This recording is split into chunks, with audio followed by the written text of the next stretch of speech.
You're watching South Asia Newsline, and here are the top stories we are tracking for you on Tuesday, the 5th of March. PM Modi accuses Congress of dynasty politics, champions nation first in Telangana. Maldives says Indian troops will not remain even in civilian clothing. And Maoists thrive on upheaval, can't remain stable, says Nepal PM after switching coalition.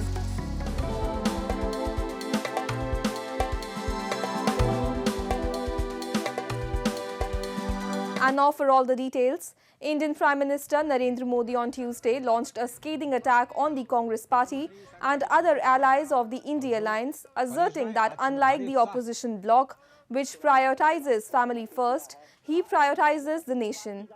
The Prime Minister made the remarks after inaugurating multiple development projects in Sangareddy in Telangana state, encompassing sectors such as road, rail, aviation and natural gas. He expressed his vision for India, aiming to make it the third largest economy in the world. Highlighting ruling BJP's achievements, he reiterated the fulfillment of promises, including the abrogation of Article 370 in Kashmir and the construction of the Ram Mandir in Ayodhya. उनके लिए उनका परिवार ही सब कुछ है। मेरे लिए देश का हर परिवार सब कुछ है। इन्होंने अपने परिवार के हितों के लिए देश हित को बलि चढ़ा दिया।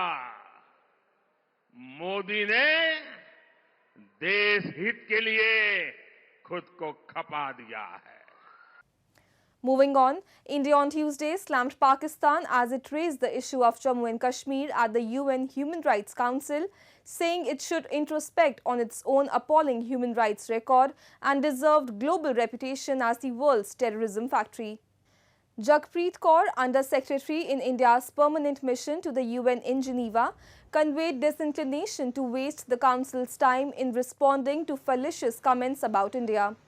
Without naming Pakistan, Kaur said it is unfortunate that this country continues with its diatribe against India, including by continuing to misuse the OIC's platform to further their own politically motivated agenda. New Delhi has long blamed that Islamabad provides safe haven to terrorists who carry out cross-border attacks and that Pakistan is the epicenter of terrorism. Amid strained ties with India, Maldives President Mohamad Muizzu on Tuesday announced that no Indian military personnel will remain in the country after May 10, be it in uniform or civilian clothing. Muizzu in an event said Indian military are not departing, they are returning after changing their uniforms into civilian clothing, and the country must not indulge in thoughts that instill doubts and lies. The statement came as China has signed a defense cooperation agreement with the Maldives to provide free military assistance to foster stronger bilateral ties amid strained ties with India. Muizzu is considered close to China and he even ran his electoral campaign on the line of India out. Since coming to power, he has taken several steps that have been unconventional from the point of view of India-Maldives ties. And Shehbaz Sharif took the oath on Monday to officially become Pakistan's Prime Minister for a second time, nearly 4 weeks after an uncertain national election caused delays in the formation of a coalition government. Sharif, who had returned to the top office, was the consensus candidate of his party PMLN and Bilawal Bhutto Zardari-led PPP. Assuming the charge, Sharif held his first meeting with his finance team, directing them to begin talks with the International Monetary Fund on an extended funding facility. Economists, investors and foreign capitals would now be watching closely for an announcement by Sharif on the cabinet, especially the important finance portfolio. The next finance minister will have to lead tough talks with the IMF to get a new multi-billion-dollar funding agreement. Moving on, scores of forest workers in POK who were recently laid off held a massive protest to demand reappointment. They alleged discrimination and said they were also not being paid fair wages. Hundreds of Beldar or labourers in Pakistan-occupied Kashmir who have been dismissed from their jobs by the local authorities held a massive sit-in protest recently to express their anguish. Hired on a meagre salary, 954 Beldar were hired for forest protection and plantation by the Forest Department, but they have now been fired, citing no budget. The protesters demanded reappointment and benefits proportional to inflation and equal to their Pakistani counterparts. इंतहाई जुल्माना फैल है, तो हम पुरजोश इसके लिए appeal करते हैं कि इन सारों को बहाल किया जाए और अपनी नौकरी पे बहाल किया जाए। और इनको शुरू में 15,000 इनको जो है सैलरी दे रहे थे, और ये भी इंतहाई अफसोस की बात है, इनकी सैलरी 32,000 होनी चाहिए। They demanded probe against the officials who ordered their dismissal. They said if the department did not have budget, why were they hired? मुकामी अफसोस ये है, हमने जब हड़ताल शुरू की तो हमें पता चला कि 754 बेलदार है। उसके बाद 2-3 दिन के बाद एक और यहाँ पे पता चला कि ये 994 है। मुकामी अफसोस ये है कि मैं चीफ सेक्रेटरी आज़ाद कश्मीर से ये मुतालबा करता हूँ, जिसने गुनवाने ये साजिश की है उस अफिसर से भी पूछा जाए, उन्होंने कहा ये लोग क्यों भर्ती किया, अगर पोस्ट या रकम मौजूद नहीं थी वो ये लोग क्यों भर्ती किए। This is not the first time. Government workers in POK have to often hit the streets to demand even their basic rights, which they say meet a bureaucratic blockade at the behest of the political leadership of Pakistan.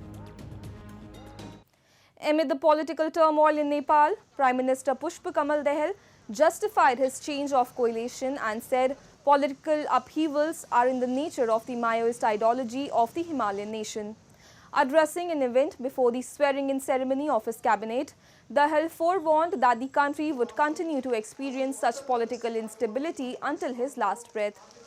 The event was attended by hundreds of Communist Party supporters, including the family members of those killed during the decade-long insurgency.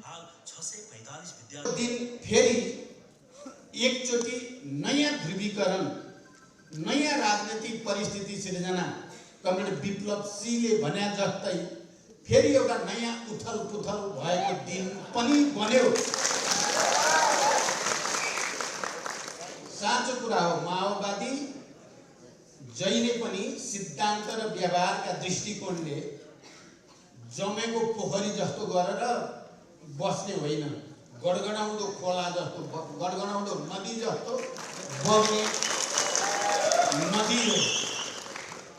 यो निरन्तरतामा रमाएर स्थिरतामा बस्न सक्दैन।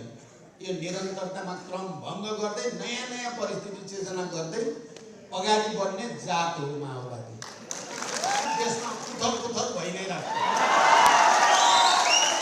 मलाई घेरा हालेर सिद्ध्याउन धेरैचोटि कोसिसहरू भए प्रतिक्रियावादीबाट।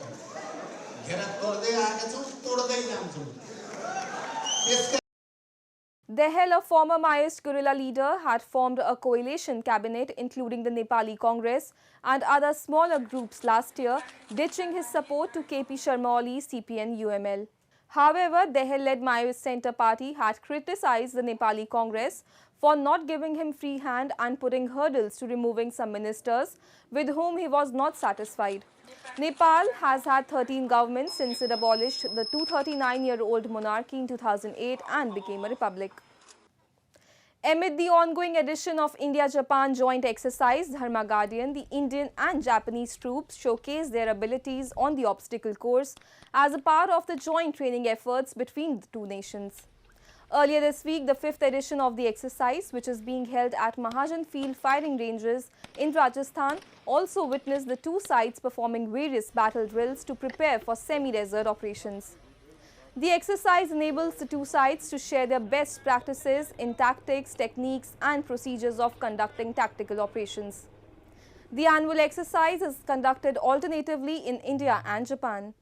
In the ongoing edition, the Japanese contingent is being represented by troops from the 34th Infantry Regiment, while the Indian Army contingent is being represented by 19th Battalion of the Rajputana Rifles. The two-week-long military exercise is scheduled to conclude on Saturday. That's all in tonight's edition. We will see you same time tomorrow. Good night.